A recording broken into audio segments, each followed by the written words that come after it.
You join the channel here over on Subscribestar. Everything is up, has been synced up on Rumble now. You can join over there or on Locals or the various other links. First of all, Witcher Blood Origin, I guess should be titled Globalism for Kids. I don't know how many times I can mention that word in a YouTube video before it starts pinging on the algorithm. I've never seen a show in my life. Movies are getting weird. If you're over a certain age, you know what I'm talking about. And if you're, I can't imagine being like under 20 now or under 25 now and seeing all this stuff and you're like, whoa, the future is really lighthearted and frivolous and developmentally disabled. This is where the globalist propagandists have just taken off the mask and went full Sodom. Well, I mean, full Weimar, but that was before our time. So 1984 and Animal Farm were not meant to be guidebooks. Apparently, they were scripts for the future of Hollywood. You know, if you really want to know what's going on, I would say read Animal Farm before you read 1984. It's shorter. It's a way more concise summation of how these people think. And you read Animal Farm, like, holy shit. It's written, I don't know, 50 odd years ago or something. You're like, this is what I think everyone was reading this, but some people were reading it as a warning and some people were reading it as a guidebook. Let me be blunt here. You can fight this, but not by being politically correct. Everything that is European in some way they will subvert and corrupt. To these ticks and leeches, the European storyteller is a god, such that they can't tell a story by a non-European source. Everything the left does is projection. The funny thing is the whole racial spectrum of Uber and Untermensch that these people always are projecting onto us, this straw man, the people who seem to breathe life into it are these globalists in Hollywood. So The Witcher Blood Origin, set in a European fantasy world, the sets and the costumes, the architecture, even the very language itself, except they won't tell a European story with European people because they hate them. It's really not that deep. And once you kind of see that, you put on the They Live glasses, which is another great movie. You can go watch that on Odyssey or BitChute. Like, really watch it. It's silly, and you think, oh, this is not the best movie, but watch it, and it'll suddenly it starts clicking with you. It's not that deep. They really just hate you, and people don't. It takes a hard time, a long time for people to click and understand that. Like, why? What the hell did I do to anyone? It's like it's what 80 years of generational brainwashing can do to a people.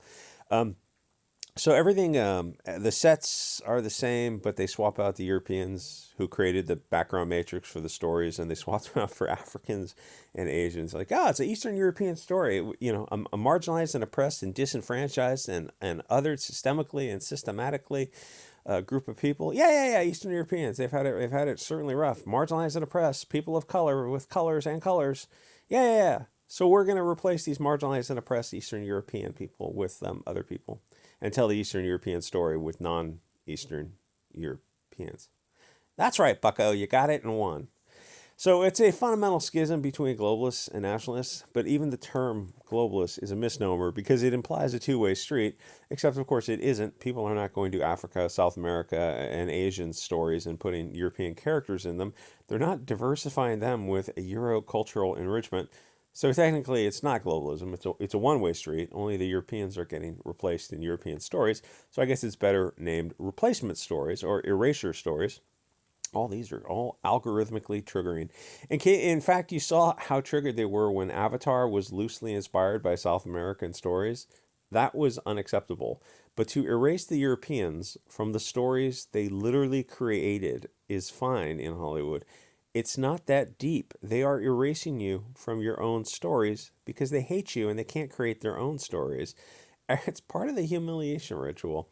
Everything in these stories, the castles, the metal used to make the armor and the swords, the domesticating of the horses and all the like the leather that goes into making tack, everything like from the horseshoes themselves, the civilization and the tech that went into all of this, it's all European.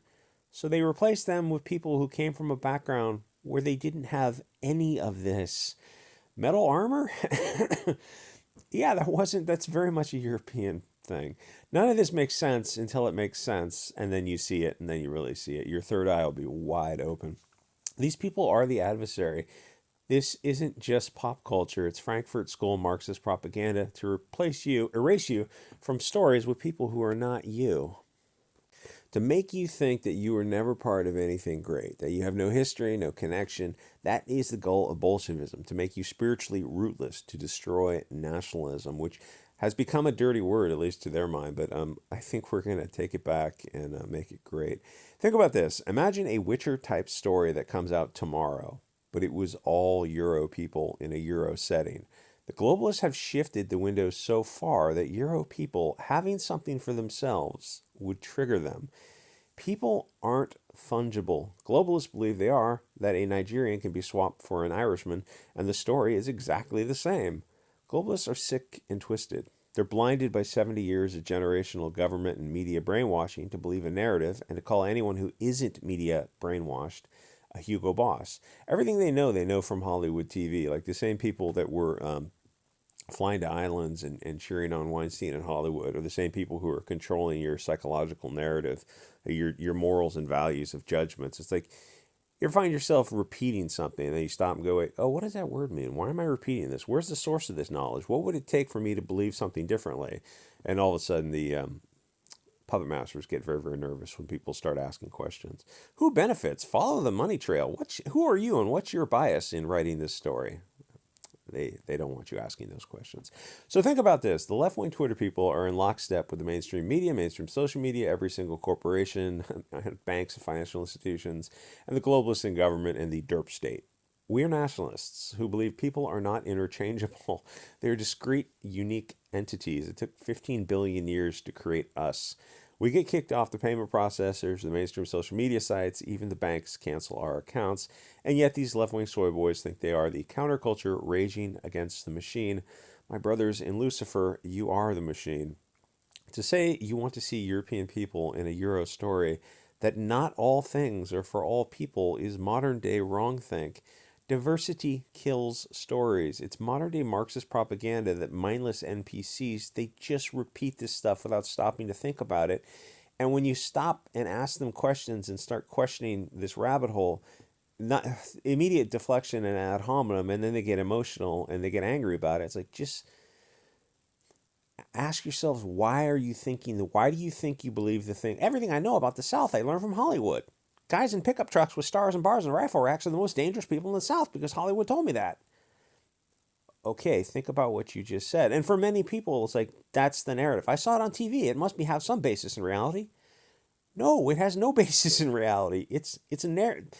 There's so much to say. But anyway, so how exactly does replacing the European characters from the European story improve the Eastern European story? I want to see these Eastern European characters. I'm not a globalist or brainwashed by the media or government schools.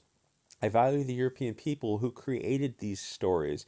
If you want to tell Chinese or African stories, then tell those stories. And by all means, put Europeans in them if you wish, but they never do. Humans are tribal. They live together and they mate together and they form a society and culture. It develops over generations. Only the people are the people. Outsiders are not the people. They don't have generational roots. It takes hundreds or thousands of years to build a civilization, but it can be destroyed very quickly. Nationalists value themselves and their tribe. They don't want to be replaced. Left-wing kids are so brainwashed that they're cheering on their tribe being erased. It's only through generations of media brainwashing that you can destroy the West and make people forget themselves, to forget that they are a people.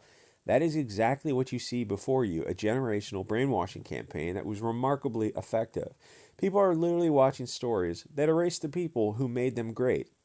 They're cheering on the killing of the golden goose. Think that's an exaggeration? Well, then why don't they tell African, South American, or Asian stories? Or even tell those stories and replace those people with different people who didn't create the stories.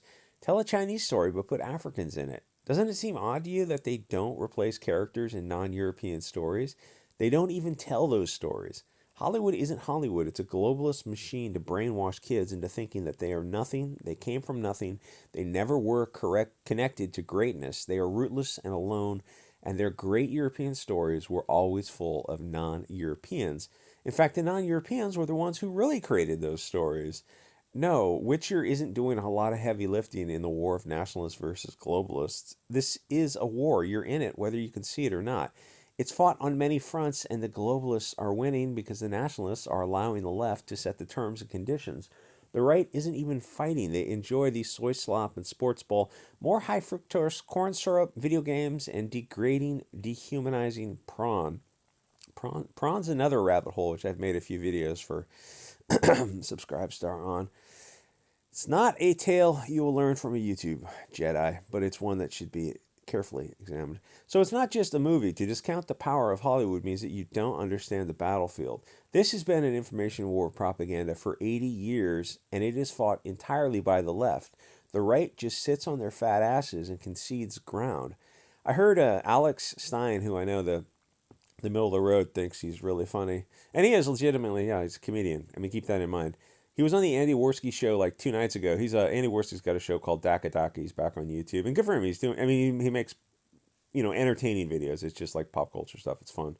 And he said something about how important it was to win the culture war. Then, in literally the same sentence, he disavowed Kanye and Nick Fuentes, and nobody on the show caught the juxtaposition of those two ideas.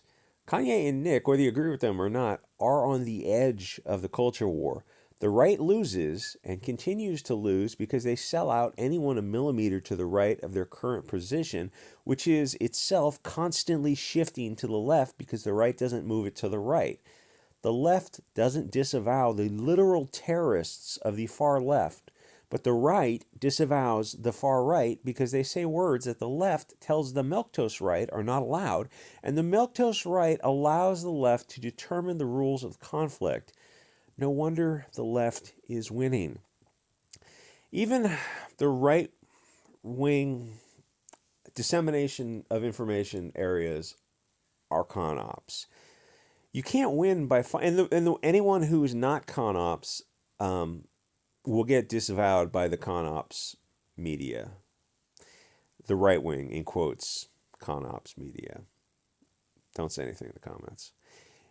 You can't win by following the rules the opponent sets for you. This is why the mainstream right is known as con ops. They keep you distracted and from ever accomplishing anything.